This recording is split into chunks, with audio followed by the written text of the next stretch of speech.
नमस्कार, मैं हूं मृत्युंजय कुमार झा और बुलेटिन की शुरुआत करते हैं उत्तराखंड में आई आपदा की खबर के साथ। उत्तराखंड में जोशीमठ में ग्लेशियर फटने से कुदरत का कोहराम, बड़ा कोहराम देखने को मिला है। जल सैलाब के बाद रेस्क्यू की हम आपको 4 तस्वीरें इस वक्त दिखाने वाले हैं। ग्राउंड जीरो पर हेलीकॉप्टर से निगरानी की जा रही है, वहीं कोई फंसा हुआ है तो ये देखा जा रहा है। ये चारों तस्वीरें आपकी स्क्रीन पर इस वक्त देख पा रहे हैं आप। मौके पर क्रेन की मदद से बचाव का काम चल रहा है।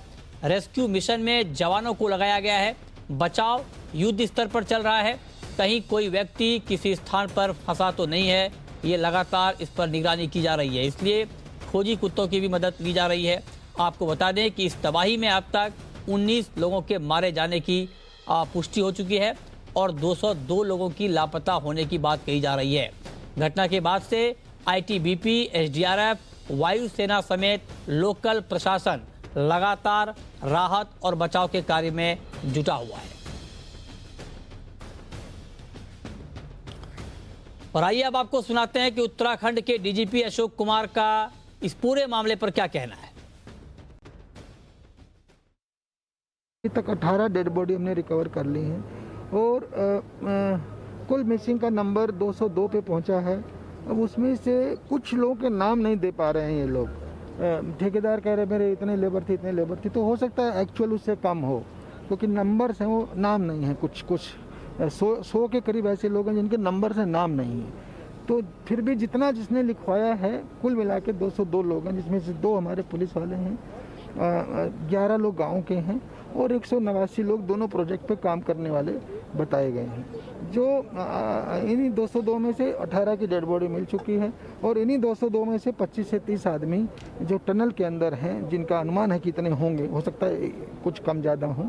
टनल की स्थिति ये है कि 180 मीटर के बाद एक बेंड है, तो उसमें हमने पूरा मलबा क्लियर करा लिया करीब 80 मीटर का।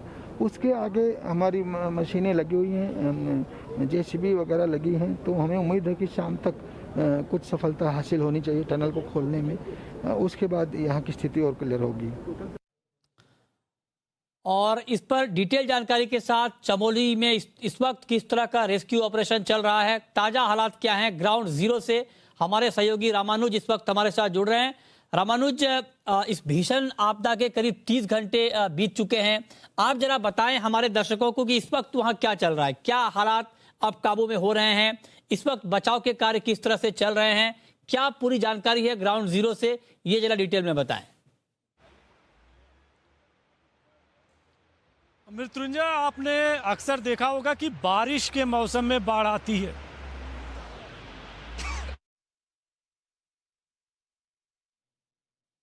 जी ओके, ये अभी हमारे साथ जुड़ेंगे रामानुज, लेकिन आप तस्वीरों में आप देख पा रहे हैं एक भीषण त्रासदी आई है और हालांकि उससे निपटने के तमाम उपाय यहाँ पर किए जा रहे हैं।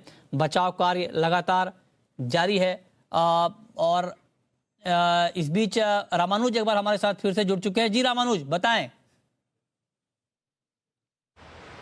मैं ये बता रहा था आपको कि बारिश के मौसम में आपने बाढ़ देखी होगी, लेकिन यहाँ पर जो हालात है ये बिना बारिश के बाढ़ के जैसे हालात हैं और जो ग्लेशियर टूटा है उसकी सीधी तस्वीर आपको सामने ये नज़र आ रही है कि किस तरह से यहाँ पर जो डैम था एनटीपीसी का वो टूटा और इसके बाद में जो ठीक सामने यहाँ पर रेस्क्यू ऑपरेशन चल रहा है। आईटीबीपी के जवान जो सीधी तस्वीर में दिखाई दे रहे हैं, यहीं पर टनल है और टनल के अंदर में जो 30 से 35 लोगों के फंसने की बात है, उनका रेस्क्यू ऑपरेशन चल रहा है और ये कल से लगातार चल रहा है। चूँकि 300 मीटर लंबा टनल है और उसमें मलबा और बोल्डर आने की वजह से वहाँ तक पहुँचना मुश्किल है। फिलहाल चाहे वो एसडीआरएफ है, एनडीआरएफ और आर्मी के जवान पूरी मुस्तैदी के साथ लगे हुए हैं और दूसरी बड़ी गाड़ियों के जरिए भी ऑपरेशन को चलाया जा रहा है। तो ये सबसे बड़ा अपडेट यही है कि फ़िलहाल जो 300 मीटर लंबा वो टनल है, उस टनल तक पहुँचने करने की कोशिश हो रही है ताकि जो उसमें श्रमिक हैं या दूसरे कर्मचारी हैं एनटीपीसी के, उनको फिलहाल सुरक्षित किया जा सके, निकाला जा सके। तो इस तरह से ऑपरेशन ये चला।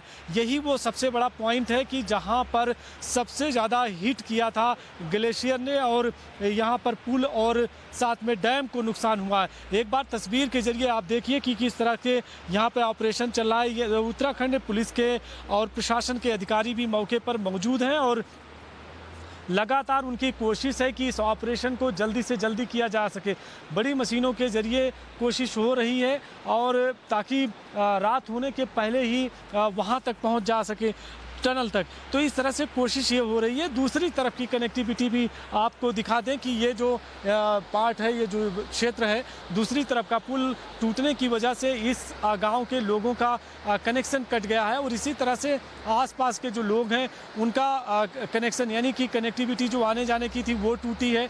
फिलहाल आज जब दिन में उत्तराखंड के कई मंत्री और प्रशासनिक अधिकारी आए थे तो उन्होंने कहा कि चाहे वो राशन की सप्लाई है या लोगों के आने जाने का इंतजाम है करने का, वो किया जा रहा है और जल्दी से जल्दी रोड कनेक्टिविटी को दुरुस्त करने की कोशिश की जा रही। तो ये ग्राउंड जीरो की बिल्कुल एक्सक्लूसिव तस्वीर है और जिस तरह से ऑपरेशन चल रहा है, उम्मीद की जा रही है कि जल्द से जल्द जब ऑपरेशन समाप्त होगा तो ये बात साफ हो पाएगी कि टनल में जो लोग हैं उनकी स्थिति क्या है और जो लापता हैं उनका भी सर्च ऑपरेशन पूरी इस ग्लेशियर की घाटी में किया जा रहा है। इसके ठीक सामने जो ग्लेशियर है जहाँ से टूट कर आया था, तकरीबन 300-400 मीटर का ये जो पूरा ट्रैक है जहां आसपास के जवान है, चाहे वो एसडीआरएफ एनडीआरएफ की, आप देखिए कि जो अभी ऑपरेशन है वहां से करके दूसरे पार्ट के लिए, दूसरे क्षेत्र के लिए ये जवान हैं वो चल रहे हैं। तो इस तरह से लगातार कोशिश की जा रही है कि ऑपरेशन को समाप्त किया जाए और